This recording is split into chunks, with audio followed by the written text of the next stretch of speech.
back and forth to good morning. Welcome to the Light on Suitability podcast. I'm your host, Elizabeth Comeau, with co-host Dean Laurellis with Lighthouse 9 Consulting.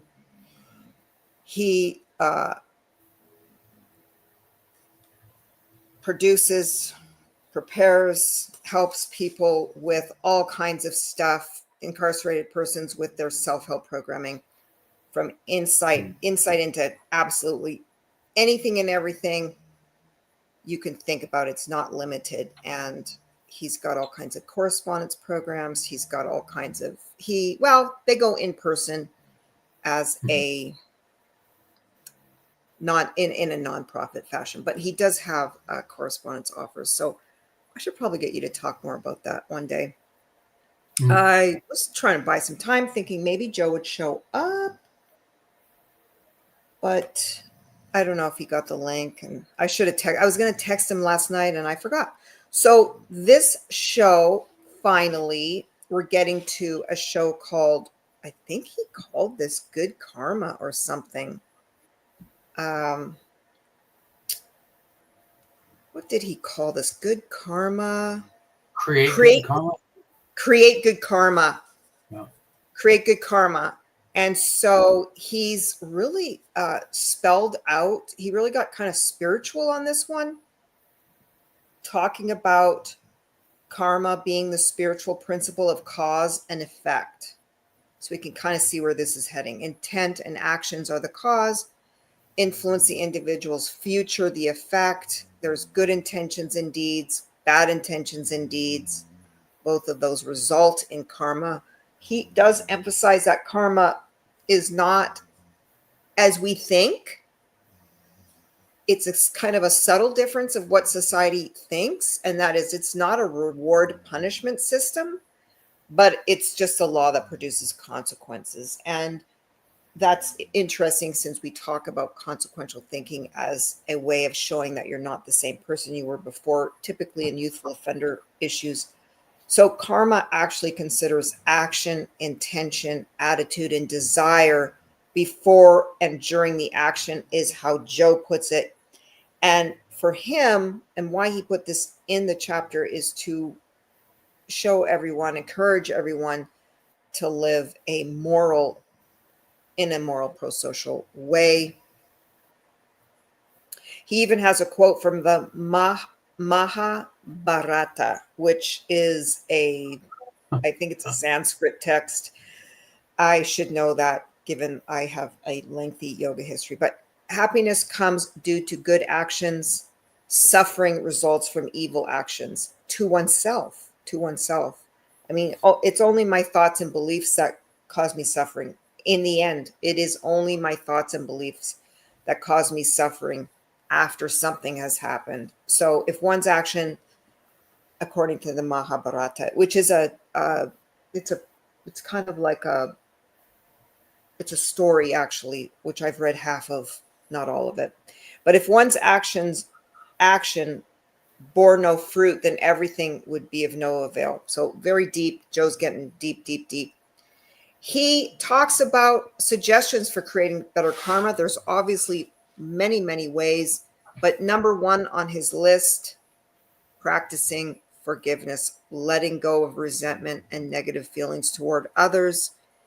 He mentions how on earth do you do that? He said, by choice. You make a choice. And if you work the 12-step program, you do that through steps 2, 3, 6, and 7 if necessary. But he's saying that feelings may lag behind your decision. So you make the choice, and then you keep turning it over anytime the thought comes that you are filled with hatred towards someone or something, because he even quotes, I think, from Jesus, love your enemies and pray for those who persecute you.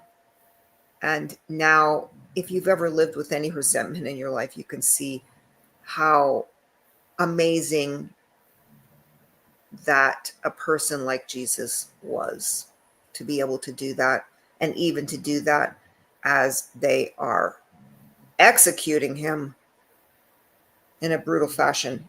He forgiveness, he talks a lot about this. He talks about it unchains us from the bondage of recent or remote past. It's not really about the other person, it's freeing ourselves. And in the end, it frees the other person because, according to the Course in Miracles, there's nothing to forgive. We don't have to forgive ourselves or for others because we've done nothing wrong.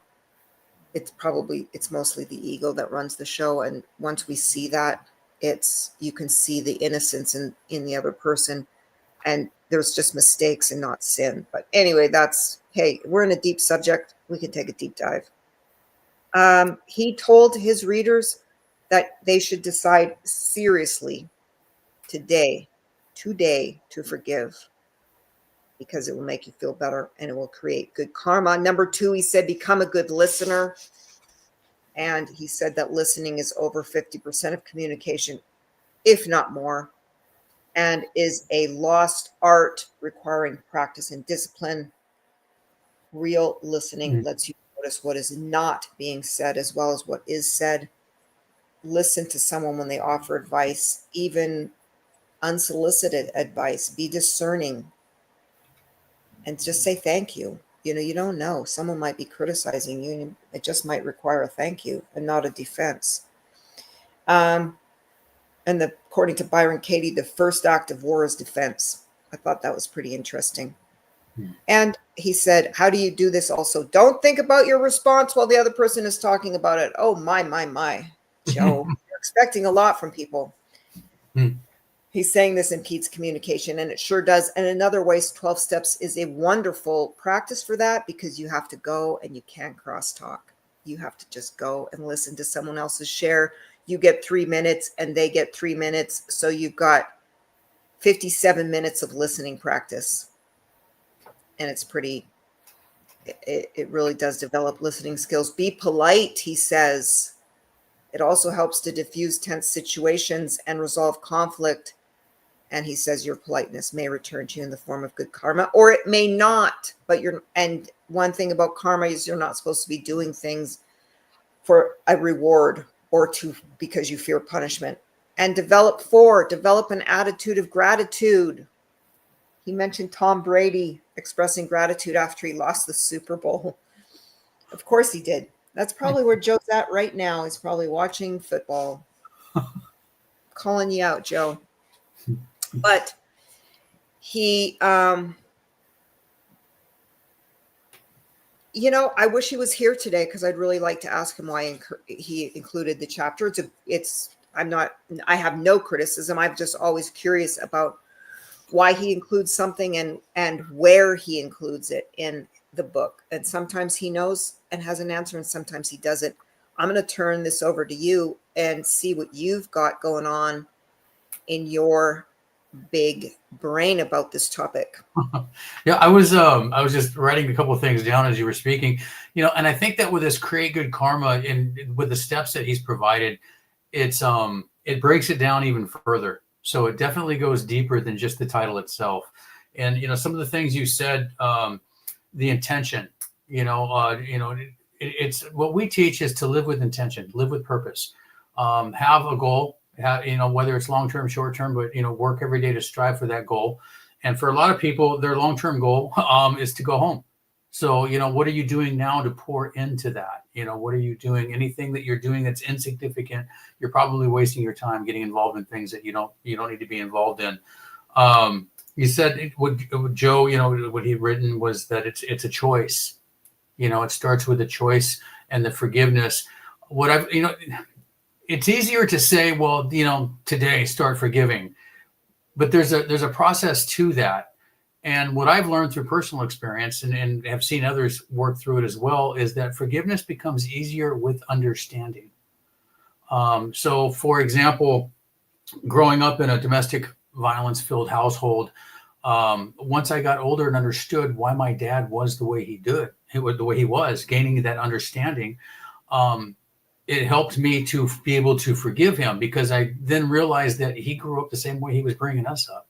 He experienced the same thing. He never broke the chain. They didn't break the cycle. And once I understood that, it made it easier to forgive him. So it's like, I think that when you have the understanding and you have to make the choice to seek the understanding, that's when forgiveness becomes that much easier. A lot of guys will say, forgive myself. I forgive myself. That's a term that I don't necessarily agree with. I always ask them, what does it look like to forgive yourself? And what they're describing is acceptance. And it's basically accepting who you are, the things you've done, how you've developed to become who you are. It's finding that acceptance, that peace within themselves, rather than, forgiving yourself. I mean, I don't know what that looks like. I mean, I think it means letting go of the shame, mhm. the label of I'm a bad person versus I did a bad thing. Okay. I can see that. The resentment, and without the forgiveness, there's resentment. And resentment, the thing about resentment is it's me drinking the poison and expecting you to die. And when you don't address what you resist persists.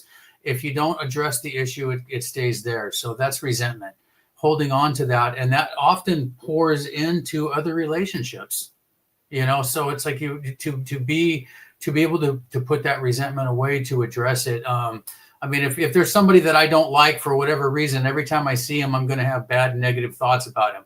And that's not going to go away until I address it. And I'll always hold those resentments. So it's what you resist persists. I like what Joe was talking about, listening. If he says 50% of communication is listening, a lot of times when we talk with guys about healthy relationships, and it could be relationships with your cellmate, people in the yard, coworkers, significant other, anything, any relationship. It's not just communication, but effective communication. It's being in the moment where you're in the conversation. You're not in your head, as Joe pointed out. You're not in your head thinking about a response while they're talking. You're actually listening to what they're saying. Your body language shows that you're in the conversation. You're asking questions. And I had one guy who went to the board, and after we had worked on the effective communication, the commissioner had asked him, what is effective communication? And he said, well, we're having it right now.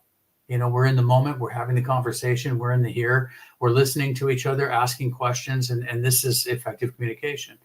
And the commissioner was like, wow, I've never seen that before. I've never seen anybody do that. So I think it's important to be able to listen, because if you're not listening, how do you know what to respond to? So are you, and just also in listening, it's focus. Focusing on questions, focusing on what's being said. And a lot of times that even comes to board questions when people aren't focused because they're not listening. They're asked a question and they're answering something completely different. So it's like, I've had guys to where I've asked questions and they run on for 2 or 3 minutes, and I ask them, what was the question I asked you? And they'll tell me, I forgot. I'm like, well, what question are you answering right now? Because you're just running with it, so you got to focus on the question. So yeah, I think that hits on some important things, but with the karma, creating good karma, I think that I like the way Joe had these steps in there, because it just breaks it down a little more. And I think it comes out, if you're looking at it from a grander scale, it's just, how are you living? How are you living your life? What are you doing? What are you involved in? Are you making good decisions? And what I like to share with the guys a lot is that it applies out here too. You come home and a lot of the stuff that you deal with on the inside, you're going to deal with out here. So the coping skills, the things that you learn inside are applicable out here. You definitely use them every day. And I tell them, get on the freeway here in Sacramento, and tell me that you're not going to be applying coping skills. So it's just part of life. And I think that if they're focused on their transformation, if they're focused on their goals. Now, the only problem that I do have with that with some guys is that they do that so rigidly that they don't take the time to care for themselves. They're so busy every hour of the day, they're off doing one thing or another, and they're very stringent to it. And sometimes you just got to stop. Take some, watch a football game, do what Joe's doing, just relax a little bit, kick back, go out the yard, play some, do whatever, but just put everything down for a minute, because otherwise you're going to burn yourself out, so but whatever it is you choose to do, make sure it's something healthy, but that's my take on his create good karma. Yeah. Distraction is it's very deceptive. in the prosociality of it. Of course, the distraction, because what is alcohol? What are drugs? What is any addiction? It's basically a form of distraction away from something that is too painful to deal with, and amongst other things. But in terms of distraction, so yeah, getting really honest about what is this about? All this Right. busyness, we're doing, and we're not being. And I'm very aware of that because I do it a lot. I think that the mentality is, if I'm not, I'm a multitasker, so every minute of my day is eaten up with doing something. If I'm doing the dishes, I have to be listening to a book on tape as well, or if that's possible. The other day I was in a meeting and I'm trying to park and talk in the meeting. So I could listen and park, but then I was trying to park and talk because it's my turn to talk or whatever it was. And I actually said, I just put myself in park because I wasn't creating any danger. I was hands off, but I thought, you know what? I'm just going to park in the middle of this truck stop, because if they get really upset, I'll just pause and I'll just move the car. But I just stopped and I said, no, right now it was either park and hold the meeting up, or the vice versa. And I said, nobody's affected if I just halfway have my car halfway in the spot and it's not quite Yeah. finished parking yet. And I'm just so, yeah. And I notice my clients too, like and it's good. I think it is good. Replacement therapy Mhm. for somebody who's very recently sober and really trying to make a go of it, and meetings. I get it. 90 meetings in 90 days, if not more, to just make sure that you can create that a little bit of rewiring and momentum for yourself. But after that, yeah, if you keep that pace up, and sometimes if I just have, what I say is, nothing to do, it's really, I have many things to do, but my mind says enough. And sometimes even depression, I think, is related to that. Not serious organic, need medication depression, but the depression that other people feel, where it's just something's amiss. And I just think it's your body saying, please just slow down. Mhm. All this doing, like, I'm exhausted. Your mind is Right. just exhausted because you put your mind in everything. Like, I'm putting my secretary through the law school of Elizabeth Comeau. And she said, I can go running around the block. And it's weird because it energizes me and I'm able to read and focus. But when I did those exams, or I did this really intensive thing, she says, I was exhausted. Like, I've Mhm. never been exhausted before, because I made her do all these exams at the end of the semester that we had to submit to the state bar for grading. And then, oh, Joe, he's so funny. Anyway, it doesn't matter. We don't need Joe. He's making excuses. But it's just like what I say, put a hat on it. You'll be great. Nobody knows. Yeah. Yeah. It's when you talk about the distractions. One thing I'm always sharing with the fellas is that get as much done as you can inside. Especially when it comes to college, go as far as you can. If you have the means to get a bachelor's, get it. If you have a means to get the master's, get it. Get those things done inside, because when you get out, even when you're on parole, you still have distractions out here. And granted, they're limited distractions because you're still on parole. You have a 50-mile radius. There's certain places you can go, things you can do, things you can't. So it's you can still get things done while on parole, but when you're inside it just you have so many less distractions to get things accomplished. And even once you get off of parole, there's even more distractions, because now I can travel. I can go wherever I want to go. I can do whatever, for the most part, whatever I want to do. So there's more distractions. So it's like always teaching them to be focused in while they're still in custody, and even if it's parole in custody, just to accomplish as much as they can, because it does make a difference once they get out. It's being able to get into the habit of living a certain lifestyle, doing certain things. A lot of times it carries over from prison. You mentioned the 90 meetings in 90 days. So my position on that, some guys will put that in their relapse prevention plan. I want to do 90 meetings. I tell them take it out. Because here's the thing. I'm not saying it's not something that's it's worth doing. There's value in it. But the reality of it, to come out on parole and as soon as you're out, start going to meet, there's too many distractions. There's too many things you have to do. You have to first come out and see what it's like.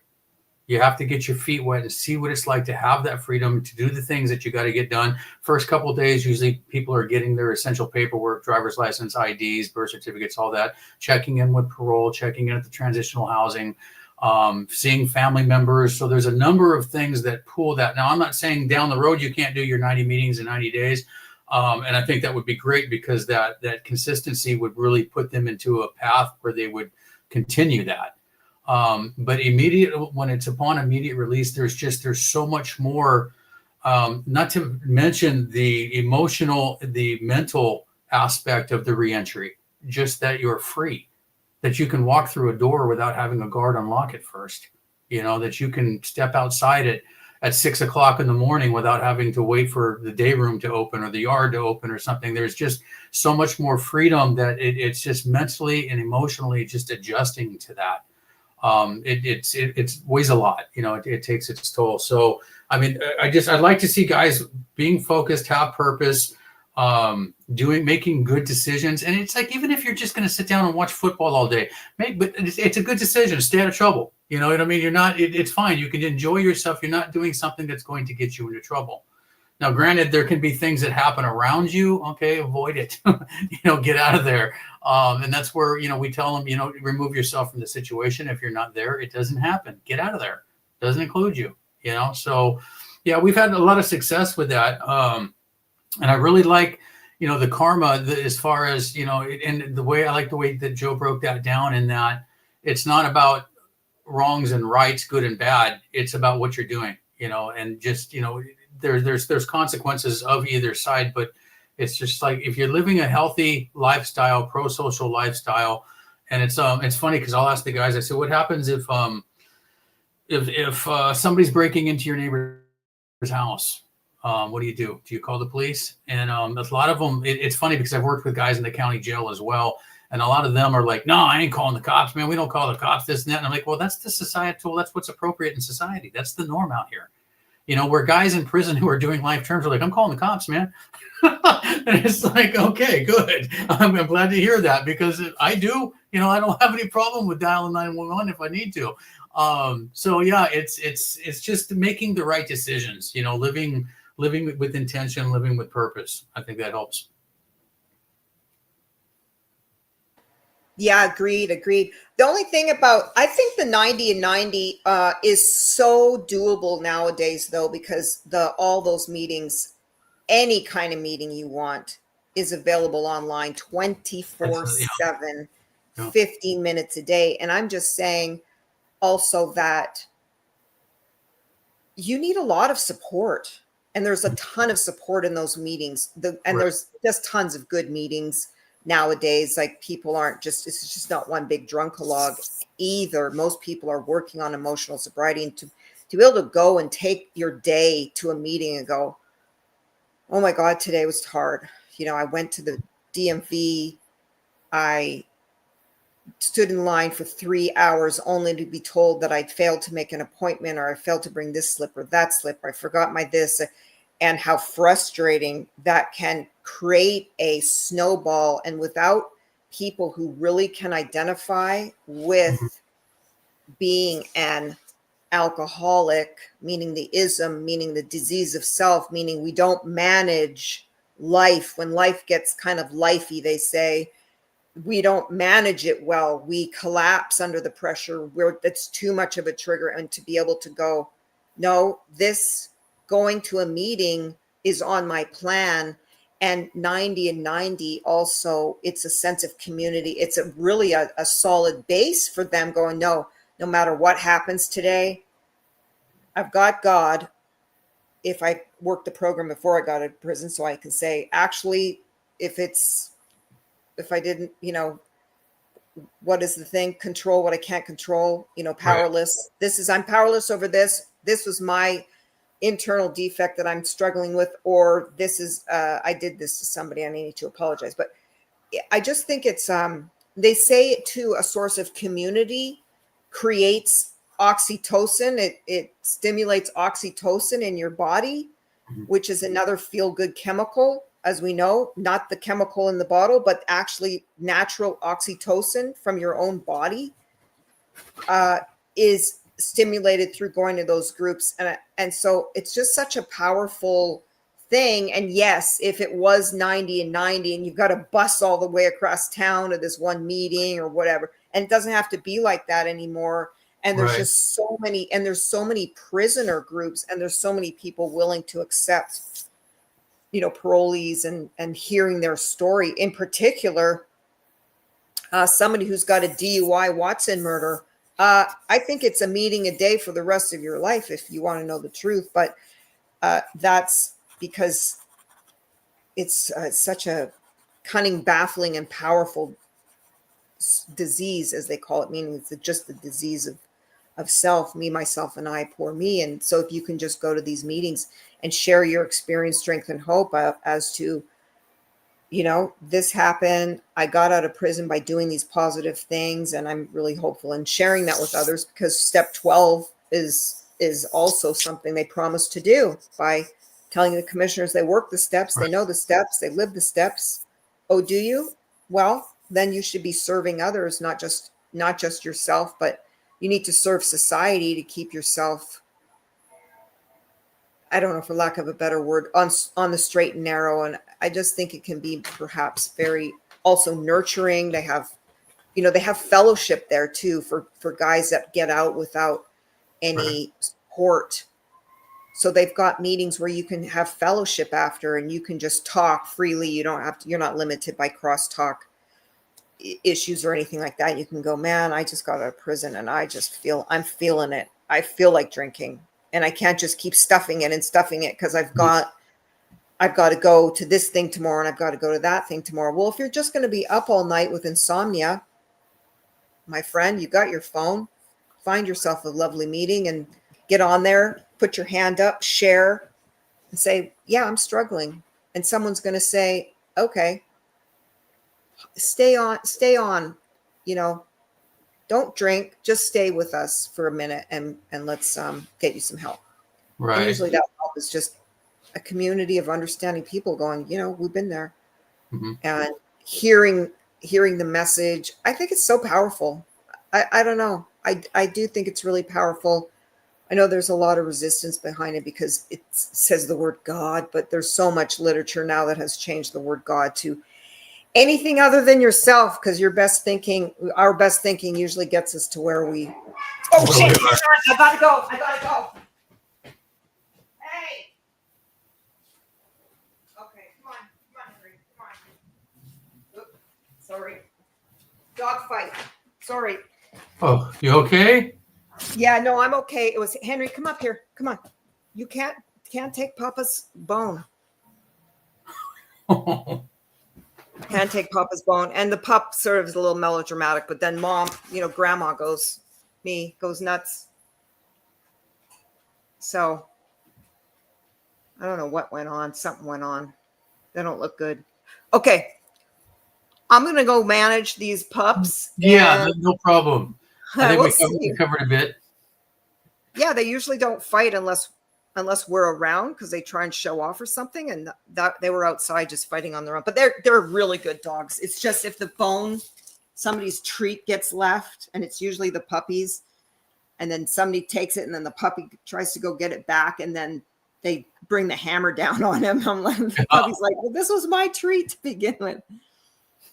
But anyway, it was great to see you again, Okay. and we'll see you next week. And I Yeah, will give you too. Joe a bunch of, you know what, Give him and the blues. yeah, he'll come next week. He's the one that told me I should do the show, regardless of where I was at with my health issues. And I agreed with him. So I will see you next week. Appreciate Okay. it. All right. Well, enjoy the rest of the weekend, and I will see you then. You All too. right, Bye. bye-bye. Ooh, a dog fight.